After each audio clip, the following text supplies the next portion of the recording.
ముఖ్యమంత్రి ఆదేశాలు, జిల్లా కలెక్టర్ మార్గదర్శకత్వంలో ప్రజల్లో దేశభక్తి భావాన్ని పెంపొందించడంతో పాటు స్వాతంత్ర సమరయోధుల త్యాగాలను గుర్తు చేస్తూ కాకినాడలో ర్యాలీ నిర్వహించారు. కలెక్టర్ కార్యాలయం నుంచి ప్రారంభమై ఈ ర్యాలీలో పలువురు అధికారులు, సిబ్బంది, యువత పాల్గొన్నారు.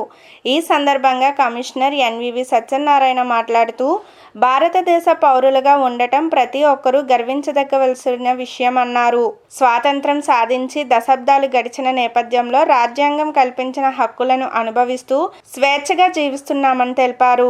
ఈ కార్యక్రమంలో అదనపు commissioner KT Sudhakar, deputy commissioner K Srinivas, SEP Venkatrao, health officer doctor Prithvicharan, data officer Chakravarthi, DE Lakshminarayana, electrical AE Arjun, ఉద్యానవన శాఖ ఏడి శ్రీనివాసరావు, శానిటేషన్ ఇన్స్పెక్టర్లు తదితరులు పాల్గొన్నారు. ప్రధానమంత్రి వర్యులు, ముఖ్యమంత్రి వర్యులు, గౌరవ కలెక్టర్ గారి యొక్క ఆదేశాల మేరకు, వారికి ఉత్తర్వుల మేరకు ఈ రోజు మన గౌరవ కలెక్టర్ గారి ఆఫీస్ దగ్గర నుంచి వివేకానంద పార్క్ వరకు కూడా మన హజ్ తిరంగా అనే కార్యక్రమాన్ని మనం ర్యాలీగా నిర్వహిస్తున్నాము. దానిలో భాగంగా ముందుగా సైకిల్ ర్యాలీ నిర్వహిస్తున్నాము. అట్లాగే ప్రజల్లో దేశభక్తిని పెంపొందించడం కోసం, అదేవిధంగా స్వాతంత్ర సమరయోధుల యొక్క కీర్తిని, వారి యొక్క ఘనకార్యాన్ని ప్రజల్లో తెలియ విధంగా, అదేవిధంగా భారతదేశ స్వాతంత్రాన్ని ప్రజల్లో ఇమిడించేసే విధంగా మరి ఈరోజు ప్రజల్లో చైతన్యం కల్పించడం కోసం ఈ ర్యాలీ నిర్వహించడం జరుగుతుంది.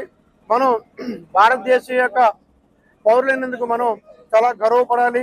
ఎందుకంటే స్వాతంత్రం పొంది మనం 80 సంవత్సరాలు అవుతుంది సుమారుగా. ఈ 80 సంవత్సరాల్లో మనం ఎంతో స్వేచ్ఛ మనం అనుభవిస్తున్నాము.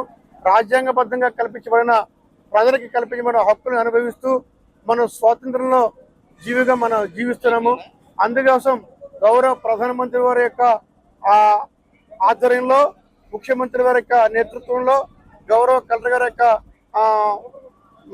వారి యొక్క అనుమతితో, వారి యొక్క ఆదేశాలతో, వారి యొక్క గైడెన్స్ లో మరి ఈ రోజు మనం ఈ కార్యక్రమం నిర్వహిస్తున్నాము.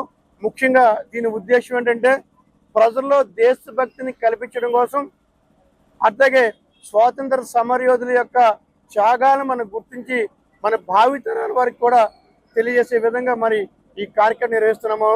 అందుకే నమస్కారం అండి. Thank you.